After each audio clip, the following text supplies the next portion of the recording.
Hello students, today we will discuss about B and BSc final year 6 math linear algebra. Last lecture में हमने second unit start की थी, chapter number 6 का basic concept, theorem और example किया था। आज हम एक्सरसाइज 6.1 स्टार्ट करें हैं। आपके पास 4 ही क्वेश्चन है। देखिए, मैं आपके पास 3 क्वेश्चन करवा रही हूँ, थर्ड क्वेश्चन नहीं करवा रही हूँ। Third question same example number, लगभग बोल रही हूँ मैं एग्जाम्पल नंबर 3 की तरह ही, और बहुत लेंथी है। शायद एग्जाम पॉइंट ऑफ व्यू से मतलब पुट भी ना हो, क्योंकि बहुत लेंथी प्रोग्रेस इसकी। तो क्वेश्चन नंबर फर्स्ट देखिए, let T1 R3 to R2 है सच दैट T1 ये गिवन है, T2 R2 टू R2 है।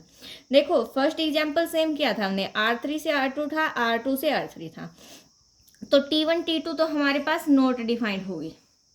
क्यों होगी T1 T2 नॉट डिफाइंड? देखो मैंने आपको क्या बताया था, T1 T2 is not defined, same करवाया था, क्योंकि T2 is not contained in the domain of T1।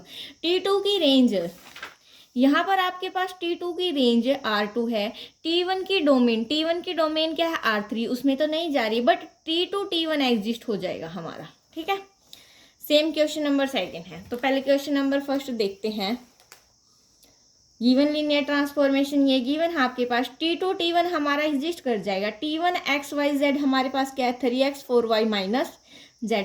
जब T2 पे अप्लाई करेंगे क्या आएगा, माइनस एक्स, यानी कि हो जाएगा minus 3x y as it is, यानी कि 4y minus z as it is.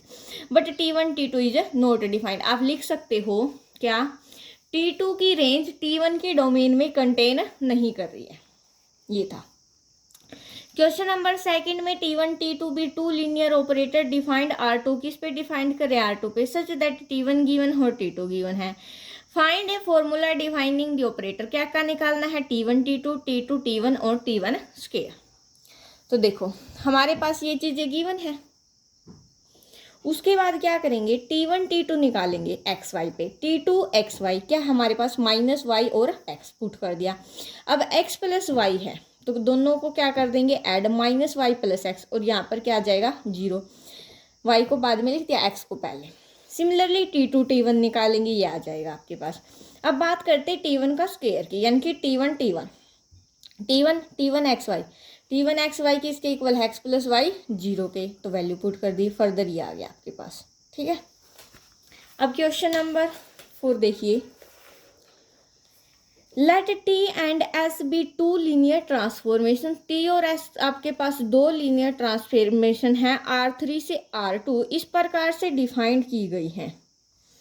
Find the formula for defining the transformation, S plus T निकालना है, 3S निकालना है, 2S माइनस 3T निकालना है। 3S आप खुद निकालोगे, मैं आपको S प्लस T और 2S माइनस 3T निकाल के दिखाऊंगी। S प्लस जब T करेंगे तो क्या हो जाएगा, S plus T into X plus Y plus Z, ये वाली, ये तो गिवन चीज़ें लिखी हुई है, तो अलग अलग सेपरेट हो गया। ये क्या गिवन हमारे पास, एक्स माइनस जेड और वाई, ये क्या गिवन है, ये है, दोनों को इकट्ठा कर दिया, ये आ गया हमारे पास। अब क्या किया हमने, इनको लेट कर लिया T1 और T2, क्योंकि कंपेयर कर देंगे एलिमेंट को, T1 इसके इक्वल आएगा, T2 इसके इक्वल आएगा।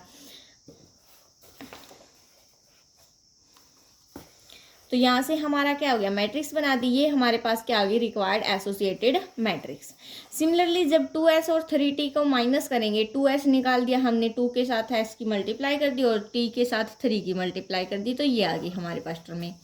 तो जब माइनस करेंगे तो ये आ जाएंगे एडजस्ट करने के बाद। सिमिलरली कंपेयर कर देंगे इसको, T1 T2 लेट कर लेंगे तो T1 ये आ जाएगा हमारे पास, T2 ये आ जाएगा। फर्दर हमारे पास क्या होगी, मैट्रिक्स को बनाएंगे, तो ये हमारे पास क्या आ गया, एसोसिएटेड मैट्रिक्स। तो ये थी हमारी एक्सरसाइज। क्वेश्चन नंबर 3 में क्या था आपके पास, late T R4 to R2 है and S R2 to R3 है। तो हमें ST को क्या दिखाना था, लीनियर ट्रांसफॉर्मेशन। बहुत लेंथी क्वेश्चन हो जाएगा अगर आप करने बैठोगे, शायद एग्जाम में कभी पुट भी नहीं हुआ है और ना ही कभी होगा। सो आपकी एक्सरसाइज कंप्लीट हो गई, बिल्कुल ईजी थी। So thanks for watching, please like share and subscribe.